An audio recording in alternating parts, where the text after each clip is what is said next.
नमो हरिहंताणं नमो सिद्धाणं नमो आयर्याणं नमो वज्रायाणं नमो लोहे सव्यसाहूणं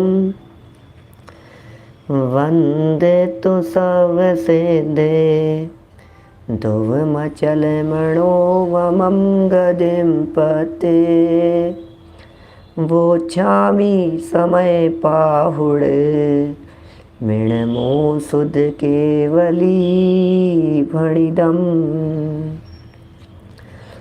नमः समय साराय स्वानुभूत्या चकासते चेत स्वभावाय भावाय सर्वभावांतरच्छिदे जिन स्वानुभूति से खीरी मम स्वानुभूति मधिगिरी श्री विमल धारा जैन श्रुत आनंद अमृत से भरी समता प्रवाह बहावती रागादि विकल्प तोड़ी के माँ सरस्वती प्रतिभाव वंदन दृष्टि निज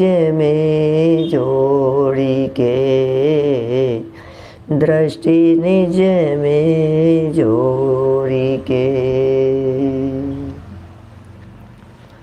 ग्रंथराज समय सार जी यहाँ विराजमान है और एक एक गाथा में अमृत भरा है, आनंद रस झरता है, ऐसी अनुभूति होती है। यद्यपि संपूर्ण समय सार 415 गाथाओं में निबद्ध है, 415 रूपी गाथाओं की मोतियों रूपी माला में गूंथा गया ये समय सार ग्रंथ हमने यहाँ आद्योपांत पढ़ने का संकल्प लिया है। तथापि संक्षिप्त रुचि वाले लोगों के लिए समय सार को जयसेन आचार्य देव ने 12 ही गाथाओं में संपूर्ण बता दिया। 12 गाथाओं में समय सार पूरा हो गया, संक्षेप रुचि से जानने वालों के लिए, समझने वालों के लिए। हमने यहाँ उन 12 गाथाओं की चर्चा आपके बीच में की और आज हम पुनः उन 12 गाथाओं को आपके बीच में चला रहे हैं। समय सार ग्रंथ पहली गाथा से शुरू हुआ, कुंद कुंदाचार्य देव की रचना है, लेकिन अमृत चंद्र आचार्य देव ने इस पर आत्मख्याति नामक टीका लिखी। समय सार का मंगलाचरण तो पहली गाथा में किया, लेकिन उसके पहले अमृत चंद्राचार्य देव ने 3 कलश लिखे और उन कलशों के माध्यम से आत्मख्याति का मंगलाचरण किया गया। पहले कलश में नमः समय साराय कह करके समय सार को वंदन किया, नमः समय साराय। और कौन से समय सार को वंदन किया कि जो स्वानुभूत्या चकासते, जो स्वानुभूति से प्रकाशित है, ऐसे स्वानुभूति से प्रकाशित समय सार को, जो अनुभव से पकड़ में आने योग्य है, अनुभव से प्रकाशमान है, उस चैतन्य तत्व को यहाँ पहले कलश में नमस्कार किया।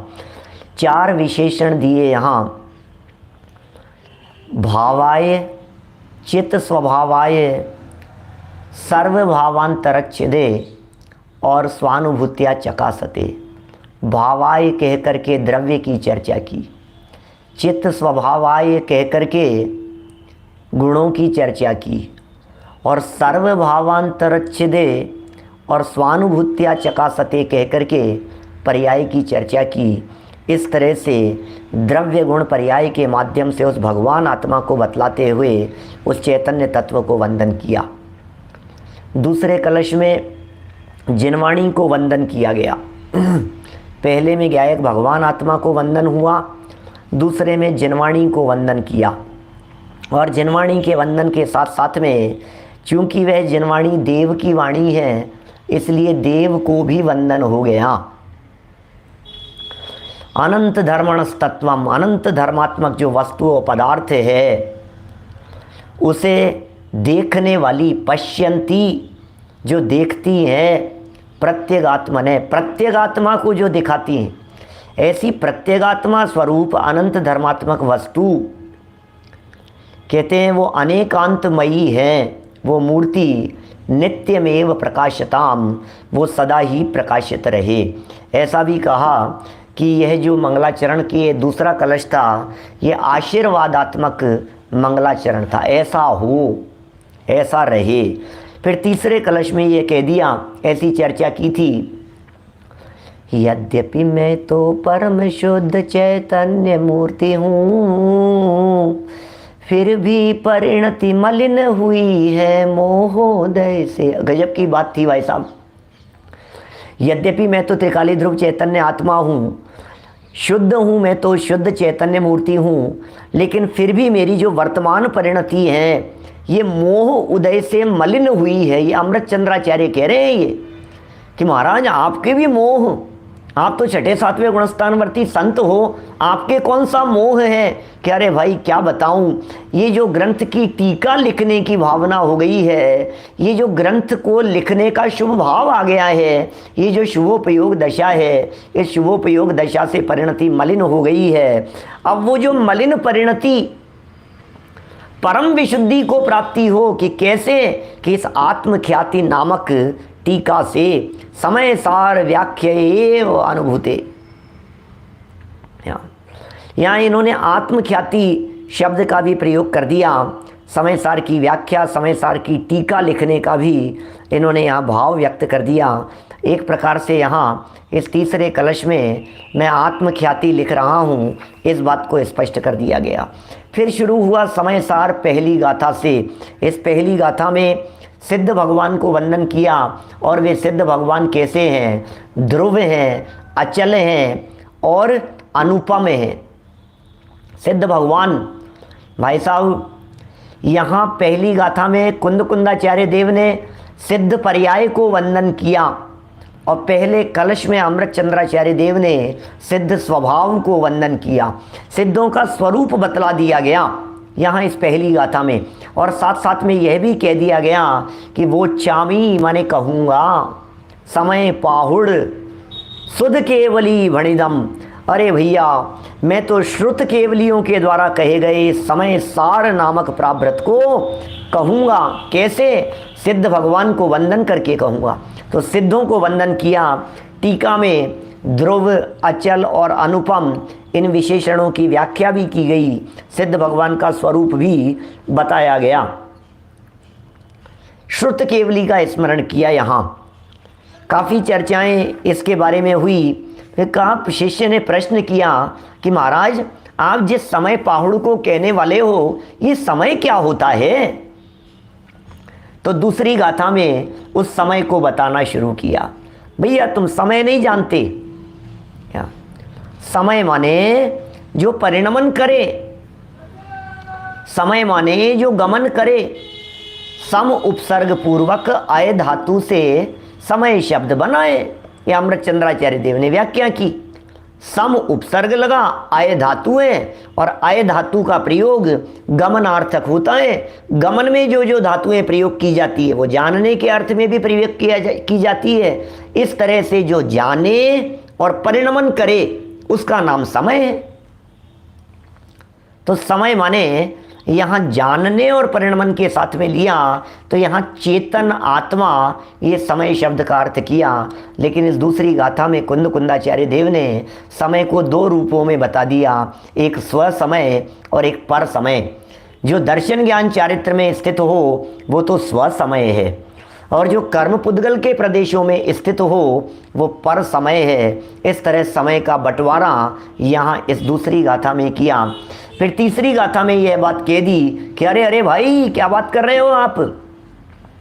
समय तो सुंदर है, समय तो पदार्थ है, समय तो वस्तु है, समय तो द्रव्य है। तो समय नामक पदार्थ, समय नामक वस्तु, उसका तो सौंदर्य एकत्व में ही है। यह जो चर्चा आपने की है, यह चर्चा तो विसंवाद उत्पन्न करने वाली है। दूसरी गाथा की टीका में समय शब्द की चर्चा, समय शब्द का स्वरूप 7 विशेषण दे करके बता दिए थे। और यहाँ तीसरी गाथा में उस समय को सुंदर कहा गया, समय के एकत्व पने को सुंदर कहा गया। समय की द्विविधता ये समय में बाधा उत्पन्न कर रही है, उसके सौंदर्य में स्खलन उत्पन्न कर रही है, यह चर्चा तीसरी गाथा में कही गई। भाई साहब, ये जो पर समय पना है, ये संसार है, ये जो पर समय पना है, ये चतुर्गति है, ये जो पर समय पना है, ये पंच परावर्तन का हेतु है, ये पर समय पना कष्टों का जनक है, इसलिए पर समय की चर्चा मत करो। और जब ये आत्मा पर समय ही नहीं होता है तो फिर स्व समय की बात भी कहाँ रहती है। समय तो समय है, समय में स्व समय और पर समय का विभाजन करना ये योग्य नहीं है। क्या बंद कहा ए अत्ते, इस एकत्व की चर्चा में बंद की चर्चा विसंवाद उत्पन्न करने वाली है।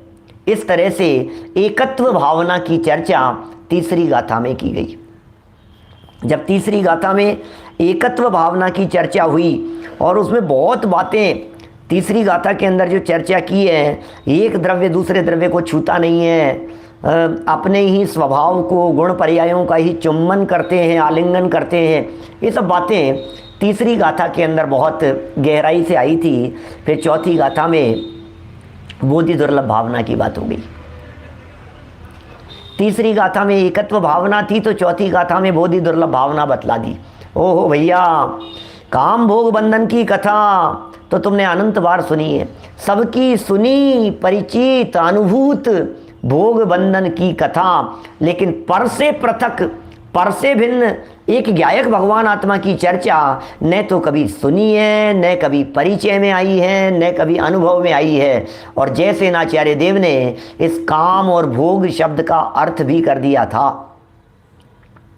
3 शब्द आए हैं, काम, भोग और बंध कथा। अरे बड़े गजब की व्याख्याएं थी इस चौथी गाथा की टीका में। काम शब्द में स्पर्शन और रसना इंद्रिय की बात की, भोग शब्द में घ्राण, चक्षु और कर्णेंद्रिय के विषयों की बात की, तो काम भोग में पंचेंद्रिय विषय भोग, ठीक है ना, काम भोग बंधन की कथा। और एक जैसे आचार्य देव ने इसका प्रयोग करते समय बंध कथा शब्द में प्रकृति बंध, प्रदेश बंध, स्थिति बंध, अनुभाग बंध, ऐसे बंधों की कथा। बोले क्या बात कर रहे हो आप, ये तो अनंत बार सुनी है। इसका मतलब शुद्ध विशुद्ध चैतन्य तत्व की चर्चा कभी नहीं सुनी भैया, कभी नहीं सुनी। वो सुनो यहाँ क्या जो आज तक कभी नहीं सुनी है। एकमात्र पर से भिन्न चैतन्य आत्म तत्व की चर्चा ही करने योग्य है। करणानुयोग खूब सुना, प्रथमानुयोग खूब सुना, चरणानुयोग खूब सुना, प्रथमानुयोग, करणानुयोग, चरणानुयोग की चर्चाएं बहुत की, लेकिन फिर भी आज तक कभी इनसे भिन्न त्रिकाली ध्रुव चैतन्य तत्व की चर्चा को नहीं सुना। ये चौथी गाथा में कहा गया और उसकी टीका में तो कह दिया भैया कितने पंच परावर्तन हो गए घूमते फिरते। ये मोह रूपी भूत बैल की भांति लगा हुआ है जो जोत रहा है तुम्हारे को। अनादिकाल से कितना कितना पंचेंद्रिय विषयों से घिरा हुआ है, परस्पर में आचार्यत्व करता है, एक दूसरे को सिखाता है, समझाता है, कषाय चक्र में फंसा हुआ है। और इस कषाय चक्र के एक रूप होने से ये आत्म तत्व ये तिरोभूत हो रहा है। ये बड़ी सुंदर व्याख्याएं और सुंदर चर्चाएं इस चौथी गाथा के अंतर्गत यहाँ की गई। और चौथी गाथा में ये कह दिया कि भाई साहब यदि ये दुर्लभ है क्या और आप कुछ नई बात दिखा रहे हो, दिखाना चाहते हो, तो कहाँ दिखाना चाहते हो। क्या तीसरी गाथा में वो विरुद्ध परस्पर क्या कहते हैं उसे, विरोधी भावों से एक दूसरे का उपकार करते हैं, ऐसे शब्दों के प्रयोग थे। और बड़े कहाँ तक, अभी अपने को तो आधे घंटे में, बचे हुए आधे घंटे में 12 गाथा तक की चर्चा करनी है ना। यदि ये सारी बातों को विस्तार से जानना हो तो पिछले प्रवचन है ही सब विस्तार से किए हुए। जो चर्चा हमने 55-57 प्रवचनों में की है, आज तो 58वां है शायद, पिछले 57 प्रवचनों में जो प्रवचन में जो चर्चा की है उसे मुझे यहाँ 57 मिनट में भी नहीं बताना है, 50 मिनट में बताना है, 50-52 मिनट में बतलाना है। 57 प्रवचनों की चर्चा को, तो ऐसे ही होगी चर्चा। बस हल्का सा इशारा करते हुए हम आगे बढ़ते चलेंगे और आपको उसका भाव समझ में आ जाएगा। बातें तो सुनी हुई है ही, बस दृष्टि का विषय बन जाए। 5वीं गाथा में आकर के ये कह दिया, भैया सुनो, हम तो उस एकत्व विभक्त आत्मा को बतलाएंगे जिसकी चर्चा सुनी नहीं थी। 4थी गाथा में जो कह दिया कि पर से पृथक एकत्व की चर्चा कभी नहीं सुनी, तो 5वीं में कह दिया उसी को सुनाएंगे भैया जो तुमने आज तक नहीं सुनी है, वही तो सुनाएंगे। और कहते हैं कि मैं उसे दिखा रहा हूं, निज वैभव से दिखा रहा हूं। कुंद कुंदाचार्य कह रहे हैं निज वैभव से दिखा रहा हूं, और आचार्य कुंद कुंद स्वामी का वैभव क्या है, उस वैभव की चर्चा इस 5वीं गाथा की टीका में की। आगम का सेवन, युक्ति का अवलंबन, परंपरा परापर गुरु का उपदेश और स्वानुभव। क्या ख्याल में आ रही है बात? बोले ये वैभव है ये कुंद कुंदाचार्य देव का, इस वैभव से दिखाऊंगा और तुम भी निज वैभव से इस बात को ग्रहण करना। कौन सा वैभव है ये? आगम का सेवन करना भैया, युक्ति का अवलंबन लेना, और बराबर आचार्य युक्ति का अवलंबन लेकर के तर्क वितर्क से, न्याय से, युक्ति से समझना, और परंपरा से जो गुरुओं का उपदेश है उसे समझना। ये 3 बातें तो कदाचित आपको कहते हैं ना नसीब से मिल गई, लेकिन चौथा काम तो खुद को ही करना पड़ेगा। हमने एक भोजन का एग्जाम्पल देकर के आपको चर्चा की थी क्या? माने भोजन का बाजार से लाना, फिर उसको कूटना, पीसना, तैयार करना, फिर बनाना और फिर खिलाना, और उसमें भी कोई व्यक्ति आपके मुंह तक ला देवे तो भी निगलना तो स्वयं को ही पड़ेगा। और अंतिम बात सर्वाधिक महत्वपूर्ण है, स्वानुभव से ग्रहण करने की बात कही गई थी। और कहा था कि यदि मैं दिखाऊंगा तुम प्रमाण करना, और चुक्के जे छलम न घेतव्वम, यदि चूक जाऊं तो छल ग्रहण मत करना। अरे चूक जाऊं कुंद कुंदाचार्य देव आप नहीं, ये जगत के जन चूक नहीं जावे तो किसी भी प्रकार का छल ग्रहण नहीं किया जावे। यह बात इस 5वीं गाथा के अंदर कह दी गई थी। फिर 6ठी गाथा, ओहो, जैसे एकत्व विभक्त आत्मा को बतलाने की यहाँ प्रतिज्ञा ले ली कि उसी को दिखाऊंगा, उसी बात को 6ठी गाथा में बताना प्रारंभ कर दिया। 6ठी गाथा के अंदर बोलना प्रारंभ कर दिया, बताना शुरू कर दिया। 5वीं गाथा में जिसे निज वैभव कहकर के पुकारा गया था, अरे ये जगत का वैभव नहीं था, ये चैतन्य का वैभव था। ये वैभव आंखों से दिखाई देने वाला वैभव नहीं था, ये वैभव पौद्गलिक चकाचौंध नहीं थी, ये वैभव अंदर चैतन्य आत्म तत्व का अनंत गुण और रत्नों वाला वैभव था। उस वैभव को देखो, क्या सारा जगत अपने आप को वैभव संपन्न समझ रहा है, लेकिन कुंद कुंदाचार्य देव कह रहे हैं जगत के जितने वैभव संपन्न लोग हैं वे सारे वैभव संपन्न लोग त्रिकाली ध्रुवज्ञायक आत्म तत्व के स्वरूप के ज्ञान के बिना अरे धूल चाट रहे हैं संसार के विषय कषायों की, धूल धूमिल हो रहे हैं, वे दर दर की ठोकरें खा रहे हैं, आकुलता में जल रहे हैं, टेंशन में जी रहे हैं। जिसे तुम वैभव संपन्न कह रहे हो, अरे वैभव संपन्न उसे कहते हैं जहां आनंद हो, वैभव संपन्न उसे कहते हैं जहां अतीन्द्रिय आनंद का रसा स्वादन हो, उसका नाम है वैभव संपन्न पना। वैभव संपन्न व्यक्ति के माथे पर 3 साल नहीं होते, यहाँ तो संपन्न व्यक्तियों के दिलो दिमाग पर इनकम टैक्स वालों की तलवार लटकी रहती है। कभी सेल टैक्स वाले दिखाई देते हैं, कभी ये दिखाई देते हैं, कभी मांगने वाले दिखाई देते हैं, कि दुनिया भर की झंझटें, कहीं घर की झंझट, कहीं बिजनेस की झंझट। तुम काहे के संपन्न व्यक्ति हो भैया? संपन्न तो वो हैं जो आनंद रस में मग्न रहते हैं। बाहर में जिनके तन पे न तार और अंदर में जिनके आनंद अपार, वे होते हैं संपन्न व्यक्ति। तो ये सब संपन्नता की चर्चाएं उस 5वीं गाथा, उसकी टीका, उसकी व्याख्या में की गई। और उस संपन्नता को प्राप्त करने की विधि क्या है?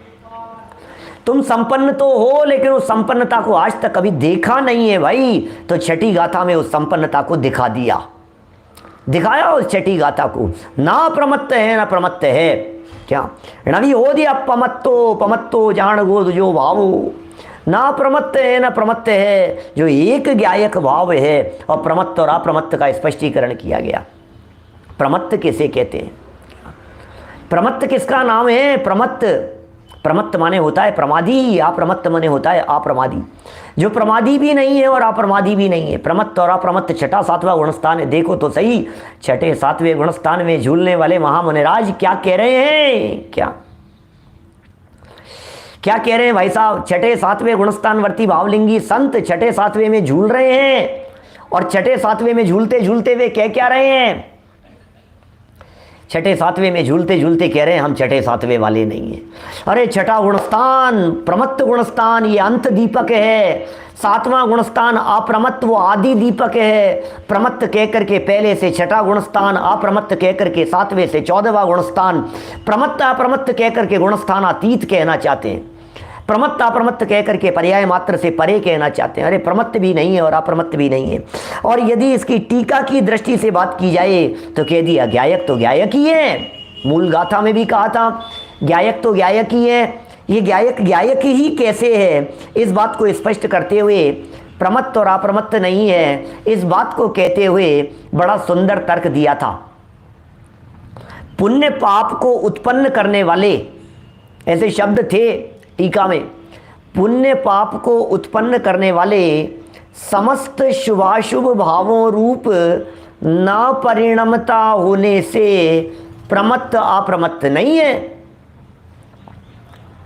तो शुभाशुभ भावों रूप न परिणमता होने से प्रमत्त नहीं है, और चूंकि ये भगवान आत्मा प्रमत्त नहीं है तो अप्रमत्त भी नहीं है, क्योंकि जो प्रमत्त होता है वही अप्रमत्त होता है। ये आत्म तत्व तो प्रमत्त भी नहीं है और अप्रमत्त भी नहीं है, ये तो है जो है बस।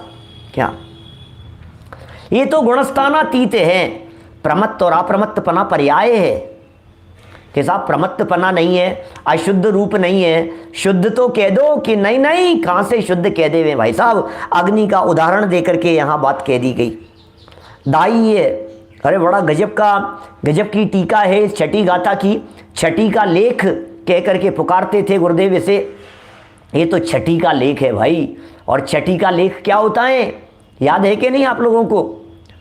हिंदू परंपरा में, अजैन परंपरा में जन्म के छठे दिन विधाता उतर करके आते हैं ऊपर से लेख लिखने के लिए, ऐसी मान्यता है।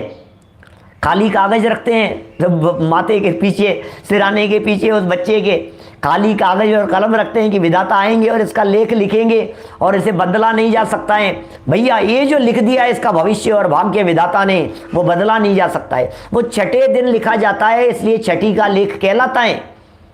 ये कुंद कुंदाचार्य देव ने इस छठी गाथा के माध्यम से छठी का लेख लिखा है, माने बदला नहीं जा सकता है। अरे अनचेंजेबल है, परिणमन के बिना है, इसमें परिणमन नहीं होता, ये वस्तु का स्वरूप है। ये छठी का लेख है। ये ज्ञायक दाह्यकृत पदार्थों को देखो, अग्नि जो है ये जलने योग्य आकार के, मतलब दाह्य के आकार में होने के कारण अग्नि को दहन कहते हैं, तथापि उस अग्नि में दाह्यकृत अशुद्धता नहीं होती। ओहो, ज्ञेयों को जानते हुए भी ज्ञेयकृत अशुद्धता ज्ञायक में नहीं होती। ज्ञायक तो ज्ञायक है, इस ज्ञायक में ज्ञेयकृत अशुद्धता नहीं हो रही है। ज्ञायक सदा काल शुद्ध है, अनादि काल से शुद्ध था, शुद्ध है और शुद्ध ही ऐसी शुद्धता की चर्चा अशुद्धता पर संयोगों से आती है, और मूल द्रव्य पर से स्पर्शित नहीं होता, पर को छूता ही नहीं है, पर का प्रवेश ही नहीं है, तो अशुद्धता आएगी कहां से? बड़ी गजब की चर्चाएं यहाँ इस छठी गाथा में कही गई। क्या अशुद्धता पर द्रव्य के संयोग से होती है। अशुद्ध नय को यहाँ हेय कहा, क्योंकि अशुद्ध नय संसार है, संसार में आत्मा क्लेश भोगता है। जब तक परद्रव्य से भिन्न होता है, जब स्वयं परद्रव्य से भिन्न होता है तो संसार से छूटता है, इसलिए यहाँ दुख मिटाने के लिए शुद्ध नय का उपदेश प्रदान है। सब चर्चाएं पढ़ करके ऐसा लगता है भाव विभोर हो जाओ, बस डूब जाओ इस चर्चाओं में। क्या इन चर्चाओं में डूब जाओ। ये क्या कहना चाहते हैं? ये जो बातें कह दिया है, ये जो बातें कह दी गई है, ज्ञायक गायक भाव कहकर के पुकारा गया। एक और बहुत महत्वपूर्ण चर्चा आई थी कि यहाँ छठी गाथा में इस भगवान आत्मा के लिए गायक भाव क्यों कहा, पारिणामिक भाव नहीं कहा। पॉइंट टू बी नोटेड, पारिणामिक भाव नहीं कहा। क्यों नहीं कहा भाई साहब पारिणामिक भाव? क्योंकि पारिणामिक भाव तो सब द्रव्यों में होता है, गायक भाव मुझ में ही है, गायक भाव किसी और में नहीं है। इसलिए पारिणामिक भाव नहीं कह करके गायक भाव कह करके पुकारा गया। भैया वो गायक तो गायक ही है, अनुभव में जब तक नहीं आएगा तब तक उसका लाभ प्राप्त नहीं होगा। इसलिए उस गायक का अनुभव करो। पर्याय मात्र से पार छठी गाथा में कह दिया। प्रमत्त विकारी पर्याय हैं, अप्रमत्त निर्मल पर्याय हैं। विकारी पर्याय और निर्मल पर्याय दोनों ही प्रकार की पर्यायों से पार कह करके पर्याय मात्र से परे गायक भगवान आत्मा को देखने की बात कही गई। छठी गाथा में पर्याय मात्र से पार कह दिया तो सातवीं गाथा में गुण भेदों से परे कह दिया। सातवीं गाथा, ये छठी और सातवीं गाथा, ये त्रिकाली ध्रुव आत्म तत्व के स्वरूप को समझने के लिए अत्यंत महत्वपूर्ण गाथा है। ये सातवीं गाथा त्रिकाली ध्रुव गायक भगवान आत्मा का यदि स्वरूप समझना हो तो छठी गाथा को समझिए और सातवीं गाथा को समझिए। ये सातवीं गाथा को क्या कहें, सप्तम गुण स्थान यदि प्राप्त करना हो तो सातवीं गाथा को समझ लो। क्या सात राजू ऊपर सिद्धालय में जाकर के विराजमान होना हो तो इस सातवीं गाथा को समझ लो कि क्या कहा है। इस सातवीं गाथा में आत्मा में ज्ञान दर्शन चारित्र आदि का जो भेद दिखाई देता है, ये भेद तो व्यवहार न ऐसे है। व्यवहारेण उपदिशति नाणिस्य चरित्र दंसणम नाणम। नाणिस्य क्या, ये जो सातवीं गाथा में नाणिस्य शब्द का प्रयोग किया, नाणिस्य चरित्र दंसणम नाणम, ये जो ज्ञानी शब्द का प्रयोग किया है, ये ज्ञानी शब्द का प्रयोग भी ज्ञान स्वभावी आत्मा के अर्थ में किया है। वाह ओहो। सातवीं गाथा में कुंदकुंदाचार्य देव ने हम सब लोगों को ज्ञानी कह दिया। हम सब ज्ञानी हैं। कभी जीवन में अपने आप को अज्ञानीपन उठ करके उभर करके सामने आ रहा हो, अंदर ये बात उछल रही हो, हम तो अज्ञानी हैं, हम तो ना समझ हैं, हमारे में तो समझ ही नहीं है, हम में तो ज्ञान ही नहीं है, तो सातवीं गाथा की पहली लाइन देख लेना, नाणिस्य चरित्र दंसणम नाणम। नाणिस्य ज्ञानी की, अरे जिसके पास में ज्ञान होता है वही ज्ञानी है।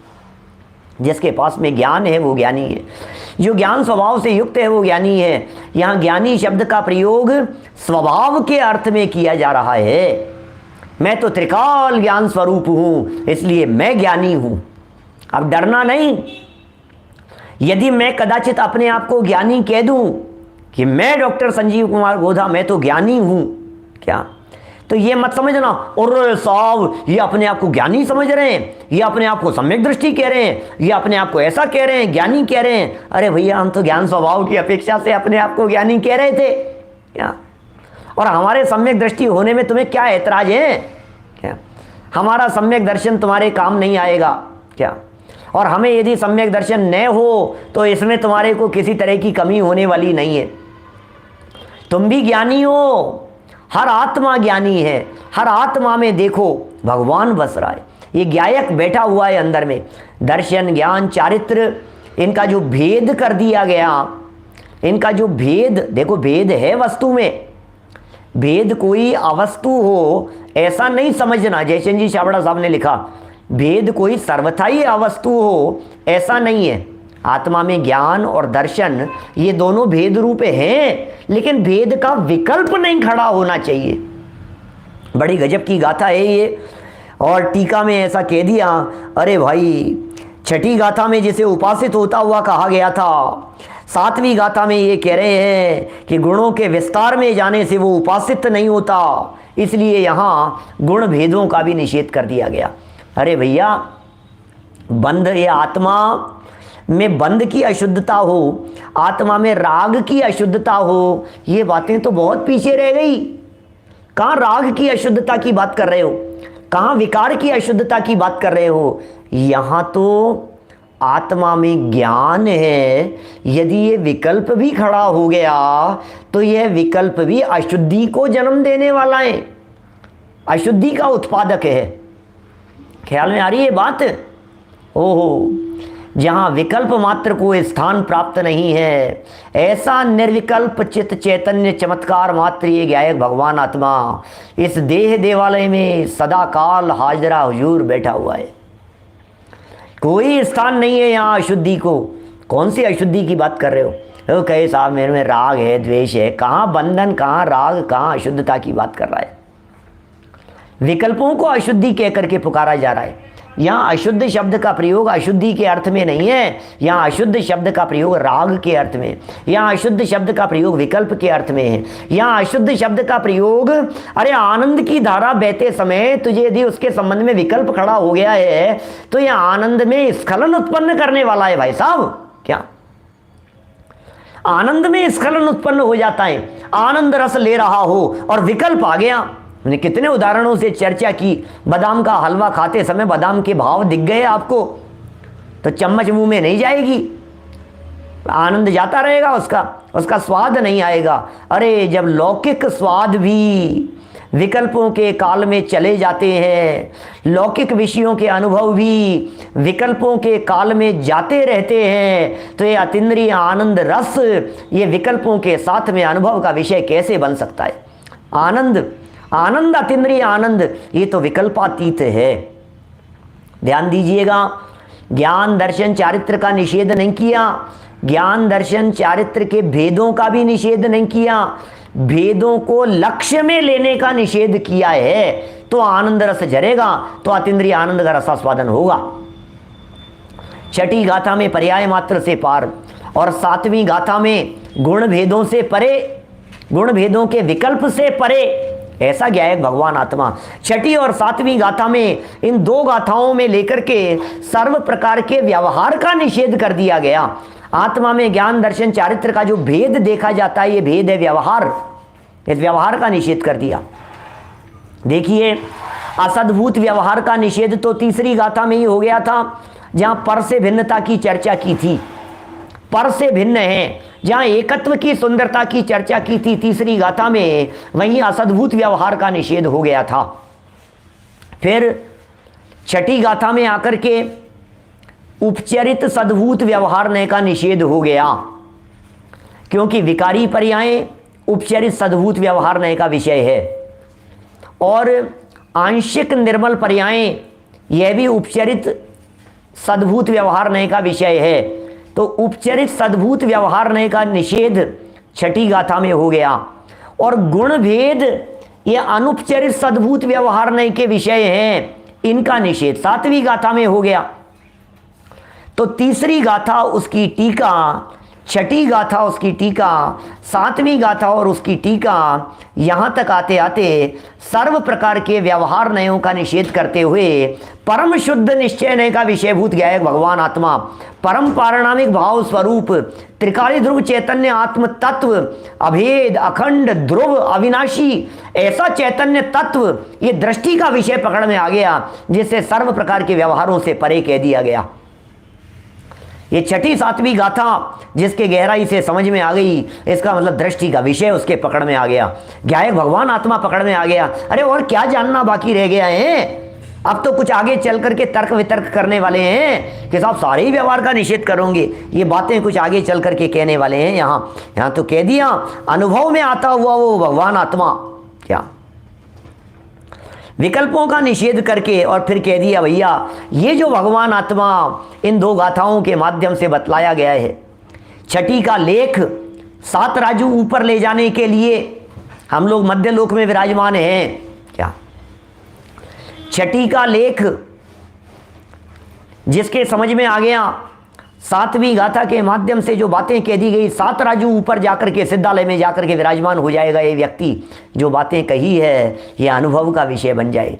जो बातें कही है, जो भगवान आत्मा बतलाया है, ये भगवान आत्मा कोई और नहीं है, ये भगवान आत्मा मैं स्वयं हूँ।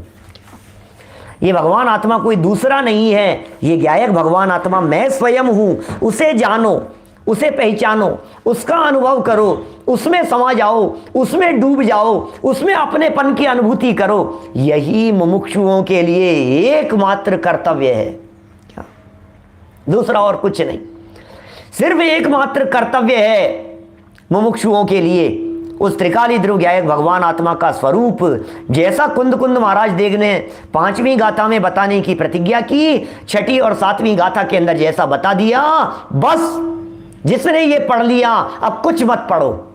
एक शंका जरूर उठती है यहाँ पर चित्त में, और उस शंका का समाधान भी यहाँ किया कि साहब जब चारों ही प्रकार के व्यवहार नयों का निषेध हो गया, सभी प्रकार के व्यवहार का निषेध कर दिया गया, तो फिर जिनवाणी में एकमात्र निश्चय का ही उपदेश दिया जाना चाहिए था। लो अब क्या करें, सिर्फ एक निश्चय का ही उपदेश दिया जाना चाहिए था, ऐसा ही होना चाहिए था ना। फिर तो व्यवहार का उपदेश क्यों दिया है, फिर तो व्यवहार का उपदेश नहीं होना चाहिए।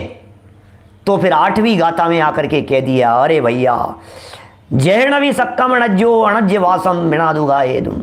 क्या जिस तरह से अनार्य व्यक्ति को अनार्य भाषा के बिना नहीं समझाया जा सकता है, बस उसी तरह से इन व्यवहारी जनों को व्यवहार के बिना नहीं समझाया जा सकता है। बड़ी गजब की गाथा है ये 8वीं गाथा, जिसमें व्यवहार नहीं की स्थापना कर रहे हैं, जिसे व्यवहार नहीं की को स्थापित कर रहे हैं, जिसमें यह कहा है कि क्या करें, व्यवहार नहीं जरूरी है, व्यवहार नहीं होगा तो व्यवहारी जनों को समझाएंगे कैसे।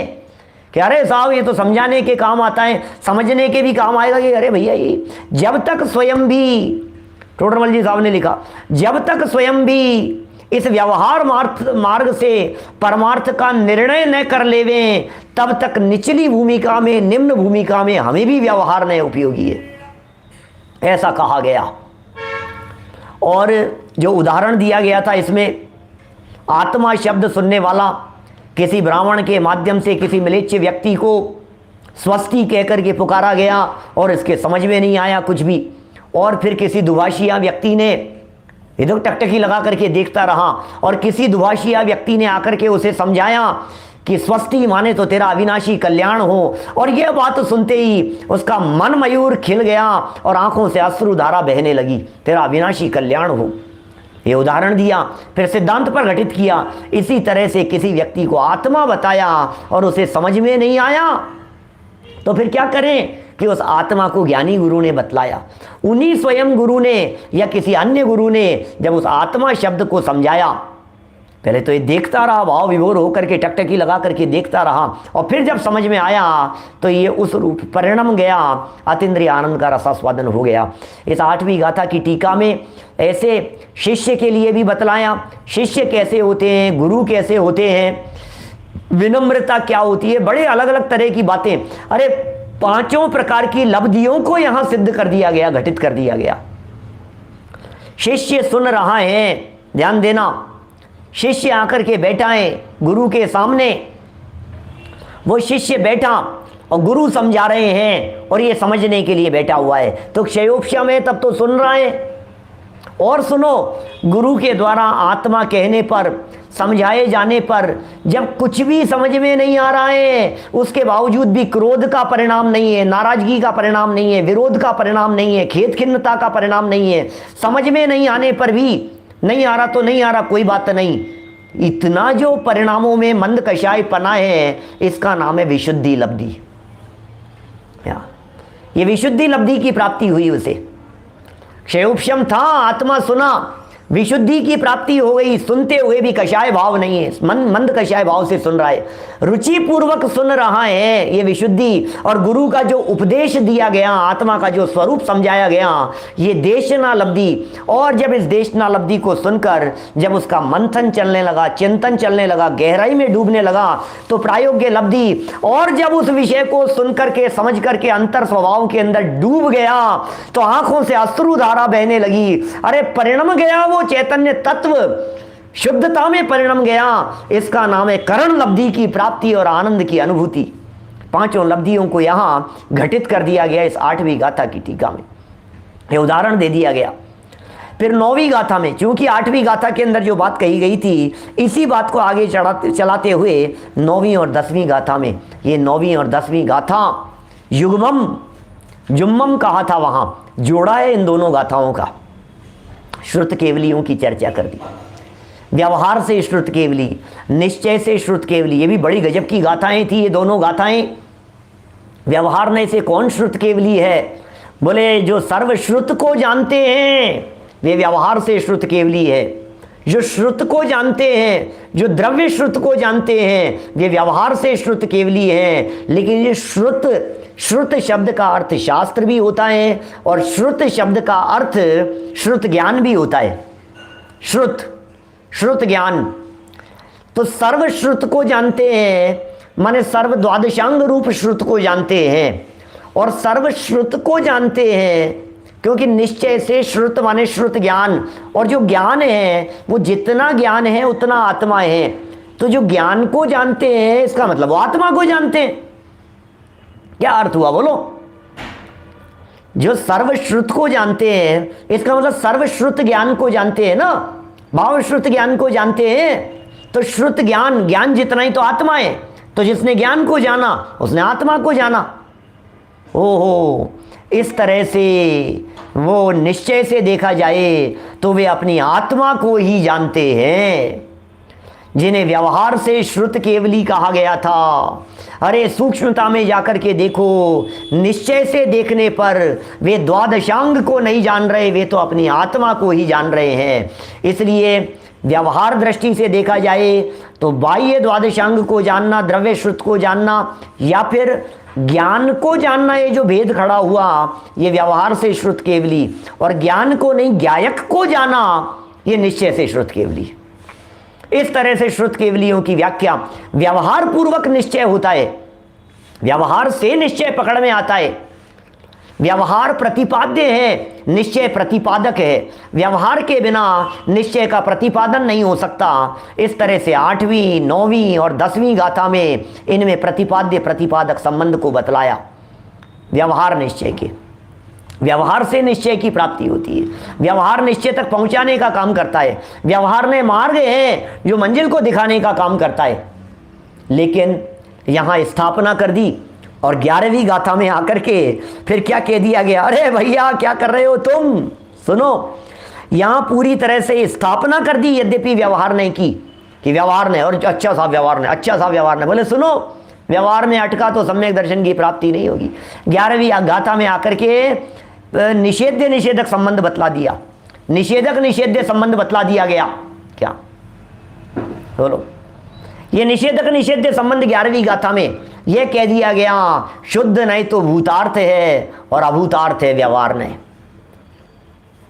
निश्चय ने भूतार्थ है, व्यवहार ने अभूतार्थ है। भूतार्थ और अभूतार्थपन की भी व्याख्या इस 11वीं गाथा में हुई। भूतार्थ किसे कहते हैं? भूदत्त खस्सिदो मस्सिदो खलु, भूदत्थम भूतार्थम आश्रितो खलु सम्मदिट्ठी अवधि जीवो। अरे ऐसी व्याख्या थी। भूतार्थ शब्द का अर्थ देखना, भूतार्थ किसे कहते हैं? भूतम अर्थम प्रद्योति इति भूतार्थ है। जो भूत अर्थ को बतलावे उसे भूतार्थ कहते हैं। भूत माने होना, अर्थ माने प्रयोजन, भूतार्थ। और हमने इन दो शब्दों को आगे पीछे करके अर्थ निकालने की बात कही थी, ध्यान होगा आपको। अर्थ, भूत अर्थ, अर्थ को पहले ले लो। क्या? अर्थ शब्द को पहले ले लो, भूत अर्थ दो शब्द है ना, तो अर्थ को पहले ले लिया और भूत को बाद में। अर्थ माने होता है प्रयोजन, भूत को भूत रहने दो। तो जो प्रयोजन भूत है उसका नाम भूतार्थ है। भूतार्थ किसे कहें? प्रयोजन भूत। और बोले प्रयोजन क्या है?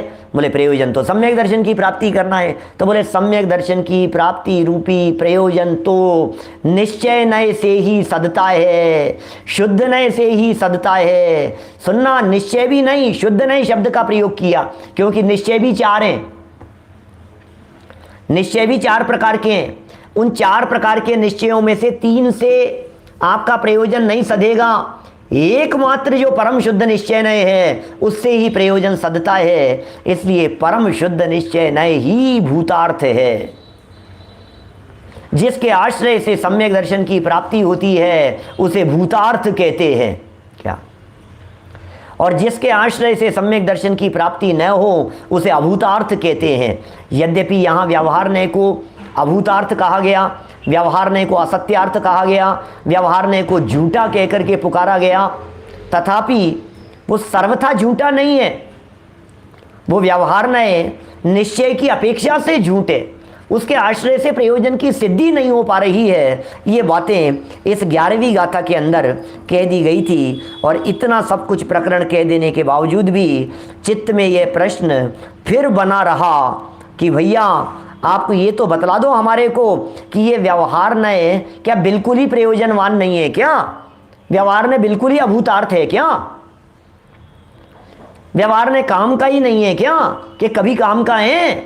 तो कह दिया भैया व्यवहार नए कभी कभी और किसी किसी को प्रयोजनवान होता है।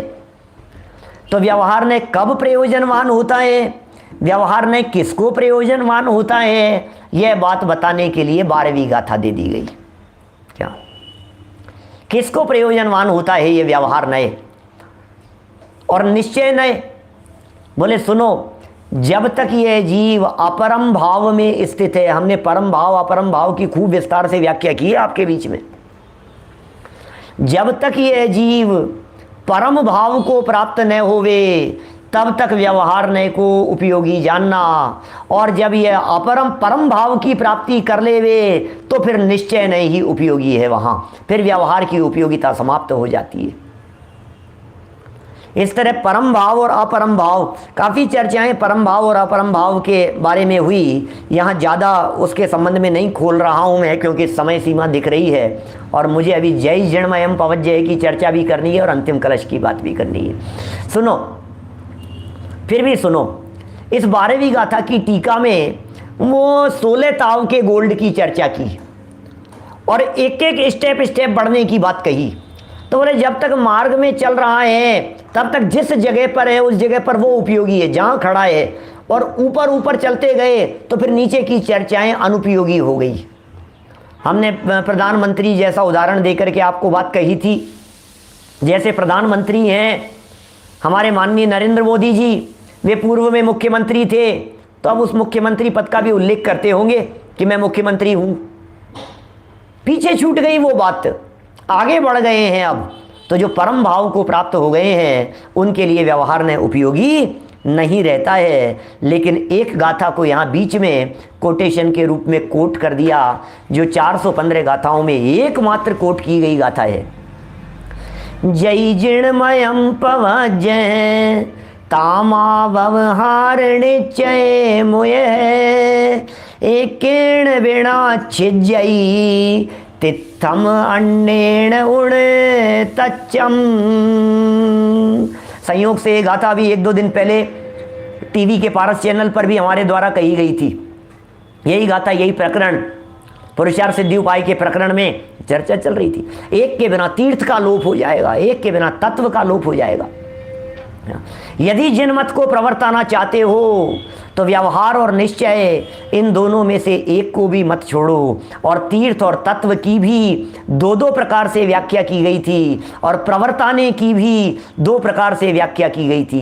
तीर्थ किसे कहते हैं? उपदेश की प्रक्रिया को तीर्थ कहते हैं क्या? और अनुभव, आत्मानुभवन, उसे तत्व कहते हैं। लेकिन ये मुक्ति के मार्ग को यदि तीर्थ कह दिया जाए तो ये मुक्ति का मार्ग जिसके अवलंबन से प्रकट होता है उस त्रिकाली ध्रुव आत्म तत्व को तत्व कहते हैं। तो इस तरह से 2 प्रकार से तीर्थ की चर्चा और 2 प्रकार से तत्व की चर्चा आप लोगों के बीच में की और कहा तीर्थ और तत्व इन दोनों को यदि प्रवर्ताना चाहते हो, प्रवर्ताना के भी 2 अर्थ, एक व्यवहार से प्रवर्तन और एक निश्चय से प्रवर्तन। यदि आप व्यवहार से प्रवर्तन कराना चाहते हो तो पढ़ो, पढ़ाओ, सुनो, सुनाओ, अभ्यास करो, लोगों को प्रेरणा दो, लोगों को कहो, समय सार पढ़ने की प्रेरणा दो, समय सार पढ़ने के लिए अनुमोदना करो, खूब कहो लोगों को भैया ये समय सार तो सबके पढ़ने योग्य है। इस तरह से एक तो व्यवहार से प्रवर्तन की बात हुई, लेकिन भैया असली प्रवर्तन तो इन बातों को सुनाने का नाम नहीं है। क्या अंदर में रत्नत्रय की प्राप्ति हो जाए, सम्यक दर्शन ज्ञान चारित्र की प्राप्ति हो जाए, त्रिकाली ध्रुव जाए, भगवान आत्मा में ही हम डूब जाएं, समा जाएं, तब समझना चाहिए कि असली जनमत का प्रवर्तन हुआ। अरे बाहर में जनमत का प्रवर्तन तो अनंत बार हुआ और हो रहा है, उसमें हमारा योगदान हो चाहे नहीं हो, ये जैन शासन तो अनादिकाल से चलता आया है और अनंत काल तक चलता रहेगा। अंदर में प्रवर्तन हुआ या नहीं ये बतलाओ, क्या अंदर में प्रवर्तन हुआ या नहीं? यदि अंदर में प्रवर्तन हो जाए तो समझ लेना जैन दर्शन का सच्चा प्रवर्तन हुआ। इसका नाम अनुभूति कहकर के पुकारा गया। और फिर ये 12 गाथाओं की ये टीका संपन्न करते हुए अमृत चंद्राचार्य देव ने एक कलश प्रस्तुत कर दिया, चौथा कलश। और क्या कहा था इस चौथे कलश में? उभय नए विरोध ध्वंसिनी स्यात् पदांके, जिन वचसि रमन्ते ये स्वयं वान्त मोहा, सपदि समय सारम ये परम ज्योतिरोच्चे, रणवम नय पक्षा चूर्णमीक्षन्ते वे। क्या कह दिया भाई साहब? जिन वचसी रमनते और स्वयं वांत मोहा, ये ऐसे शब्दों के प्रयोग इन्होंने यहाँ कर दिए भाई साहब। क्या कह रहे हैं? जिन वचसी रमनते, उभय नयों के सारे विरोध को विध्वंस कर देने वाला स्यादवाद जिसके जीवन में प्रकट हो गया हो, स्यादवाद का अवलंबन लो, स्यादवादी बनो, अनेकांतवादी बनो, अनेकांत का अवलंबन लो, स्यादवाद स्वरूप, स्यादवादमय दृष्टिकोण से वस्तु स्वरूप को जानो, एकांत के विष वमन को दूर कर दो। एकांत का जहर जो आज तक अनादिकाल से चढ़ा हुआ था, उसके ऊपर स्यादवाद का इंजेक्शन लगाओ और स्यादवाद का इंजेक्शन लगा करके उस मिथ्यात्व रूपी जहर को उतार दो। मोह रूपी जहर को, स्वयं वांत मोहा, ये बड़ा गजब का है। और इस स्वयं वांत मोहा की जो चर्चा की जयसेन महाराज देव ने जो चर्चा की है, इन्होंने पांडे राजमल जी साहब ने जो चर्चा की है, स्वयं वांत मोहा, बोले सहज साध्य है। स्वयं वांत मोहा स्वयं ही वमन कर देगा, सहज साध्य कह दिया। और जिन वचसी रमनते कह करके पुरुषार्थ की बात कह दी। दो बातें आ गई है इस कलश में। एक बात तो कह दी गई जिन वचसी रमनते, इसमें पुरुषार्थ है, और स्वयं वांत मोहा, इसमें जो स्वयं है इसमें सहजता है। तो ज्ञायक भगवान आत्मा की प्राप्ति पुरुषार्थ से होती है कि सहजता से होती है? ये सहज साध्य है कि यत्न साध्य है? अरे यत्न पूर्वक सहज साध्य है। इस भगवान आत्मा की प्राप्ति, इस आत्म तत्व की अनुभूति यत्न पूर्वक सहज साध्य है। अपने उपयोग को अपने ज्ञायक में लगाने का प्रयत्न करो, और जो व्यक्ति ऐसा करता है वह शीघ्र ही समय सार को प्राप्त कर लेता है। उसे समय सार की प्राप्ति हो जाती है, उसे समय सार की उपलब्धि हो जाती है। इसलिए यह समय सार की उपलब्धि करा देने वाला ये ग्रंथ, समय सार की उपलब्धि माने समय सार स्वरूप ज्ञायक भगवान आत्मा की उपलब्धि करा देने वाला ये महान ग्रंथ आचार्य जयसेन स्वामी के अनुसार यहाँ तक संपन्न हो गया। और हमने जो पिछले 57 दिनों में जो आपके बीच में चर्चा की थी, एक आध दिन कम कर लो, क्योंकि हमने महिमा भी बतलाई थी समय सार की और किसके लिए, और वो चर्चाएं भी की थी। तो जितने दिन उतने मिनट में हमने ये आज की चर्चा आपके बीच में पूरी की है। मैं समझता हूँ 12 गाथाओं का भाव, 12 गाथाओं का मर्म, और यहाँ तक संक्षेप रुचि वालों के लिए ये समय सार समझ में आ गया होगा। हम सब स्वयं समय सार मय हो जावे, हमारा जीवन समय सार मय हो जावे, इसी भावना से बात को यहीं विराम देता हूँ। कल से शुरू होगा समय सार। आप लोगों को बताएं, लोगों को प्रेरणा देवें कि असली समय सार तो विस्तार से धीरे धीरे समझते समझाते हुए अब शुरू हो रहा है। कल से हम समय सार ग्रंथ की एक प्रकार से विस्तार रुचि वालों के लिए शुरुआत करने वाले हैं। आप सभी उसका लाभ लेवें, अन्य लोगों को प्रेरित करें, ग्रंथ को साथ में लेकर के बैठें। जनवाणी सामने नहीं होगी, लाइन टू लाइन पढ़ेंगे, वर्ड टू वर्ड पढ़ेंगे, एक एक शब्द पढ़ेंगे, एक एक शब्द को हम समझाएंगे। जहाँ जहाँ बात समझ में नहीं आएगी वहाँ और गहराई से दृष्टांत दे करके समझाने का प्रयत्न करेंगे। यदि आप लोगों के पास में ग्रंथ नहीं है तो आप नंबर नोट कर लीजिए ग्रंथ मंगवाने के लिए 9990007475 व्हाट्सअप नंबर। व्हाट्सअप करिए, एड्रेस व्हाट्सअप कीजिए, अपना नाम, अपना पता, साथ में मोबाइल नंबर, कितनी प्रतियां चाहिए, आपके पास में कोरियर से, डाक से वो ग्रंथ उपलब्ध करा दिया जाएगा। लेकिन ग्रंथ लेकर के बैठिए। वापस बोलता हूँ, 999000 3930 74 और 75 इस नंबर पर आप सूचित कर देवें। हमारे साधर्मी भाई हैं आशु जी, उनके माध्यम से ये ग्रंथ आप तक पहुंचाया जा रहा है, तो आप उसका अवश्य लाभ लेवें। अभिजनवाणी स्तुति। निज निधि निज में बताई, यह अनंत उपकार है, उसके लिए जिन वाणी माँ को वंदना शत बार है, वंदना शत बार है। 9 बार। नमो हरिहंताणं नमो सताणं नमो हरि।